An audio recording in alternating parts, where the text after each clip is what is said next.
जय मुक्ताई. श्री दासमुक्ता लिखित जानोनी नेनते करी माझे मन, तुझी प्रेम खुण देऊनिया. या अभंगावरील कीर्तन चौथे. जानोनी नेनते करी माझे मन, तुझी प्रेम खुण देऊनिया. मग मी व्यवहारी असे न वर्तत, जेवी जळा आत पद्मपत्र. देखोने न देखे प्रपंच हा दृष्टी, स्वप्नीची या सृष्टी चेल्या जेवी. ऐकोने न ऐके निंदा स्तुती कानी, जेविका उन्मनी योगी राज. तुका म्हणे ऐसे झालिया वाचून, करणे तू शिन वाटत असे. पुढचा प्रश्न असा की तादात्म्याचं कारण काय? हा तादात्म्य संबंध कोणी घडून आणला? वास्तविक चिदात्मा आणि शरीर यांच्या लक्षणात तर परस्पर भिन्नता आहे. जसं की शरीर हे असत म्हणजे नश्वर, जड, दुःखरूप आहे, तर चिदात्मा हा सत, चित, आनंद रूप आहे. मग कुणी घडविला हा तादात्म्य संबंध? दुसऱ्या शब्दात याचा अर्थ शरीर मी नाही, मी शरीराहून प्रकृतीहून वेगळा आहे. हे भेदज्ञान, आत्मा अनात्म विवेक या जीवाच्या ठिकाणी नसण्याचं कारण काय? आप्तग्रंथातून वेदांतता याचं उत्तर मिळतं. अविवेक अविवेकानं, इतरेतर अविवेकेनं. सांख्यशास्त्रानुसार पंचपर्वा अविद्या. 12 हेच योगशास्त्रातील पंचक्लेश. योगशास्त्रानुसार तस्य हेतुर्विद्या. देह तादात्म्य अथवा आत्मानात्म विवेक नसण्याचं कारण अविवेक. दुसऱ्या शब्दात स्वरूप विषयक अज्ञान, आत्मस्वरूपाचा विसर. आपुला आपणपया विसरुजो धनंजया, तेची रूपया अज्ञानासी. किंवा सोप्या शब्दात यथार्थ मी विषयीचा मनाचा नेननेपणा. कारण मनुष्याला बंध मोक्षाला म्हणजे दुःख सुखाला कारणीभूत कोण असेल तर हे मनच. मन एव मनुष्यानाम कारणम बंध मोक्षयोः. स्वविषयक नेणीव ती मनाचीच. देह तादात्म्य घेणारं ते मनच. दुःख होते ते मनालाच, चैतन्याला नव्हे. पण चैतन्य आत्म्याला होते हे जे वाटतं याचं कारण चैतन्य वस्तूनं केलेला मनाचा संग. जयाचेनी संगे जीवदशा वस्तू आणि सुख दुःख भोग जीव पावे. जीव वृत्ती उपहित चैतन्याला जीव असं म्हटलं जातं. वृत्ती उपहित चैतन्यम जीवाहा. योग परिभाषेत वृत्ती चित्त उपहित चैतन्य अथवा चैतन्य स्वरूप पुरुष, प्रतिबिंबित प्रकाशित चित्त हीच अस्मिता, अर्थात मी अमुक आहे ऐसी उठणारी स्फुरणारी वृत्ती. आणि गुणातीत चैतन्य स्वरूप आणि त्रिगुणात्मक जड चित्त म्हणजे मन यातील भिन्नतेचं विवेक ज्ञान न राहता अस्मितेची प्रतीती होणं हाच अस्मिता क्लेश. ज्यामुळे असंग पुरुषाच्या ठिकाणी संघाचा दोष आरोप होणं प्रारंभ होतं. जयाचिनी संगे जीवदशा वस्तू. अस्मिता क्लेशच. राग द्वेष अभिनिवेश क्लेश तथा सकाम कर्म, त्या कर्माच्या फळाची वासना, त्या वासनेनुसार जन्म आयु भोग तथा त्यातील सुख दुःखाचा अनुभव याला कारण आहे. आणि या अस्मिता क्लेशाची जन्मदात्री अविद्या क्लेश आहे. अर्थातच दुःखाच्या आत्यंतिक निवृत्तीकरिता प्रथम या अविद्या क्लेशाची निवृत्ती झाली पाहिजे. स्वरूप विषयक अज्ञान नष्ट झालं पाहिजे. मनाचा म्हणजे मनपणामुळे जडलेला नेनतेपणा गेला पाहिजे. मग प्रश्न निर्माण होतो की या अज्ञान निवृत्तीचा उपाय कोणता? या अविद्या अस्मिता क्लेशाची निवृत्ती कशानं होईल? तर योगशास्त्राजवळ याचं उत्तर आहे. विवेक ख्याती. विवेक ख्यातीर विप्लवाहानो पाया. तुकाराम महाराजांच्या शब्दात जाणणं. विवेक ख्यातीनं त्रिगुणात्मक चित्त आणि गुणातीत चेतन आत्मा यांच्यात भेदज्ञान उत्पन्न होते. ज्या भेदज्ञानानं अस्मिता क्लेश निवृत्त होतो आणि अविद्या क्लेश आपल्या अन्य सर्व म्हणजे अस्मिता राग द्वेष अभिनिवेश क्लेशरूपी परिवारासहित दग्ध बीजतुल्य म्हणजे भाजलेल्या बीजासारखा होऊन जातो. वेदांतशास्त्र अज्ञान निवृत्तीचा उपाय सांगते. ज्ञान. ज्ञानेश्वर महाराज म्हणतात, स्वप्नीची या घाया ओखद चेवूची धनंजया, तेवी अज्ञान मुला येया ज्ञान खड्ग. याचा अर्थ असा झाला की ज्ञानानं नेणीव घालून ते मन प्रथमतः जाणतं झालं पाहिजे. म्हणून प्रथमतः जाणते करी मन हा एक भाव देखील जाणोनी नेनते करी माझे मन या विनवणीत आहेच. आता पुढची जिज्ञासा, या ज्ञान संपादनाचा उपाय कोणता किंवा कोणते? योगशास्त्रदृष्ट्या विवेक ख्याती उत्पन्न होण्याचे साधन आहे योगांगानुष्ठानाद शुद्धी क्षय ज्ञानदीप्तिकरा विवेक ख्याते हे. योगांगानुष्ठानानं होणाऱ्या अशुद्धी क्षयानंतर ज्ञानप्रकाश विवेक ख्याती पर्यंत वाढतो. तस्य सप्तधा प्रांतभूमी प्रज्ञा. विवेक ख्यातीची 7 प्रकारची सर्वोच्च प्रज्ञा असते. जे काही जाणायचं होतं ते जाणलं, अर्थात हे जाणलं की जेवढं गुणमय दृश्य आहे ते सर्व म्हणजे परिणाम, ताप आणि संस्कार दुःखांनी तथा गुणनिवृत्ती विरोधामुळे दुःखरूपच आहे, म्हणूनच त्याज्य आहे. आता काही जाणण्यासारखं राहिलं नाही. दुसरी, जे काही दूर करायचं होतं ते दूर केलं, अर्थात द्रष्टादृश्य संयोग जो हेय दुःखाचा हेतू आहे तो दूर केला. आता दूर करण्यासारखं काही राहिलं नाही. तिसरी, जे काही साक्षात म्हणजे प्रत्यक्ष करायचं होतं ते प्रत्यक्ष केलं, अर्थात निरोध समाधीद्वारा ज्ञान म्हणजे जे प्राप्तव्य त्याला प्राप्त केलं. आता काही प्रत्यक्ष करण्यासारखं राहिलं नाही. चौथी, जे काही करण्यासारखं करायचं होतं ते केलं, अर्थात प्राप्तव्याचा उपाय अविप्लव विवेक ख्याती ती संपादन केली.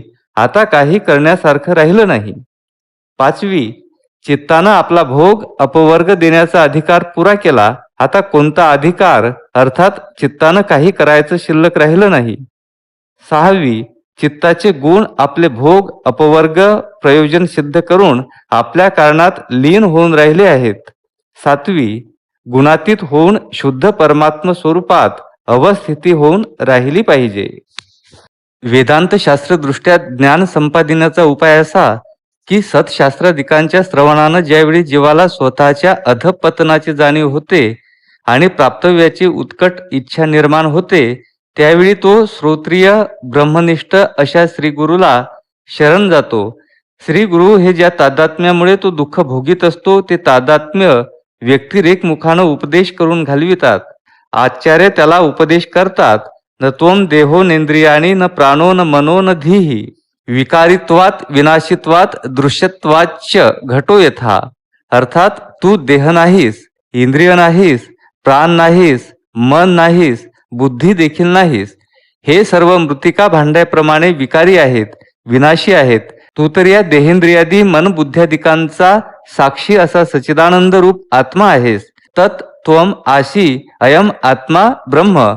त्या उपदेशाचा परिणाम असा होतो की तया महावाक्याचेनी नावे गुरु कृपेचेनी थावे माथा हात ठेविला नव्हे थापटिला जैसा. मग विश्वस्वप्नेसी माया निद सांडोनी धनंजया सहसा चेईला अद्वया नंदपणे जो. मग म्हणे सर्वत्र सच्चिदानंद मीची एक स्वतः सिद्ध जो आत्मेनशी भेद नेनोनी जाणे. अर्थात जो जाणे की चिदानंद रूप शिवोहम शिवोहम मी वासुदेव तत्वतः. किंवा तिसरा उपाय, भक्तीची कास धरावी म्हणजे मन जाणीव संपन्न होते. भक्तीनं वृत्तीवरील रज तम नष्ट होऊन ती शुद्ध सत्व संपन्न होते व अशा वृत्तीत हृदयातील स्वयंभूत ज्ञानाचा प्रादुर्भाव होतो. सत्वात संजायते ज्ञानम. तुकाराम महाराज भक्तीचा अनुभव सांगतात. तत्वमसी विद्या ब्रह्मानंद सांग तेची झाला अंगे तुका आता. झाला स्वयमेव पांडुरंग. अर्थात भक्तीनं अन्यथा बोध आघवा मावळुनी पांडवा बोध मात्रेची जीवा ठावो होय. असा हा बोध काही केल्या मळत नाही. तैसा आल्या गेल्या गुणाचा बोधन मळले जयाचा. आणि एकदा का हा बोध प्राप्त झाला म्हणजे हारपती भेदांतरे तयाची दृष्टी. कारण एथ भेद तरी के देखावा जरी अहंभाव उरला होवावा तो आधीची नाशिला आघवा आता विषम काही. ऐसेनी देहांकृती भाव जयाचा बोधी गेला वावो. तथापि एवढ्यावर काम भागत नाही. जन्म मृत्यू भय शोक इत्यादी विकार जोपर्यंत वृत्तीवर उमटतात तोपर्यंत या वृत्ती ज्ञानाची गरज असतेच. परंतु शुद्ध ज्ञान स्वरूपी याचा काय संबंध असणार? एकनाथ महाराज म्हणतात, अंगीकारोनी ज्ञानशक्ती करावी अज्ञान निवृत्ती, तेही त्यागावी निजवृत्ती. ऐसे गेलिया अज्ञान उरे जो ज्ञानाभिमान, तोही निशेष गेलिया जाण चित्त समाधान स्वानंदे. ज्ञानाभिमान देखील जावाच लागतो, ते देखील एक प्रकारचं अज्ञानच ठरतं. ज्ञान हे जे म्हणजे ते अज्ञानेची पा दुजे, एक लपविनी दाविजे एक नव्हे. आणि लोखंडाचा शूळ तत्वता मारी, मा चंदनाचा काय आन करी, तेवी ज्ञान अज्ञान दोही परी. तुकाराम महाराज म्हणतात, लोखंडाचा शूळ सुवर्णाची बेडी, सुख नेदी घडी प्राणनाशी. योग परिभाषेत संप्रज्ञात समाधीची पराकाष्ठा असणारी, की ज्यात वृत्ती आणि द्रष्टा यांच्या भिन्नतेचं ज्ञान प्रादुर्भूत होते, अर्थात चित्तद्वारा आत्मसाक्षात्कार होतो. ही आत्मसाक्षात्कार करविणारी विवेक ख्याती म्हणजे जाणणं देखील चित्ताचीच सर्वोच्चतम सात्विक वृत्तीच आहे. चित्ताचंच एक कार्य आहे. ज्याप्रमाणे आरशामध्ये दिसणारे आपण वास्तविक आपण नाही, त्याप्रमाणे चित्तामध्ये आत्म्याचा साक्षात्कार ही वास्तविक स्वरूप अवस्थिती नाही. अशा प्रकारे विवेक ख्याती ही वृत्ती देखील निवृत्त होणं आवश्यक आहे. या वृत्तीच्या ठिकाणी देखील आसक्ती नको. योगशास्त्रान्वये ही आसक्ती परवैराग्यानं निवृत्त होते. हे परवैराग्यच ज्ञानाची पराकाष्ठा आहे, परमसीमा आहे. साकाष्ठा सापरागती. ज्ञानाची व्याख्या तुकाराम महाराज अशीच करतात, की न करीरे संग राहेरे निश्चल, लागो नेदी मळ ममतेचा. या नावे अद्वैत खरे ब्रह्मज्ञान, अनुभवा वाचुनी बडबडती. इंद्रियांचा जय वासनेचा क्षय, संकल्पाहीवरी नये मन. अर्थात निसंग निश्चल निर्मम होणं, इंद्रिय जय वासनाक्षय होणं आणि सर्वात महत्वाचं संकल्पाहीवरी नये मन म्हणजेच मनोनाश होणं. मनाचा मनपणा जाणं म्हणजेच खरं बर्व अद्वैत ब्रह्मज्ञान.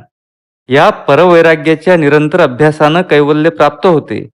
परवैराग्यानं विवेक ख्यातीरूप म्हणजे जानन रूप सात्विक वृत्ती निरुद्ध झाल्यानंतर, म्हणजे मन जाणोनी नेणते झाल्यानंतर द्रष्ट्याची शुद्ध चेतन परमात्म स्वरूपात अवस्थिती होते.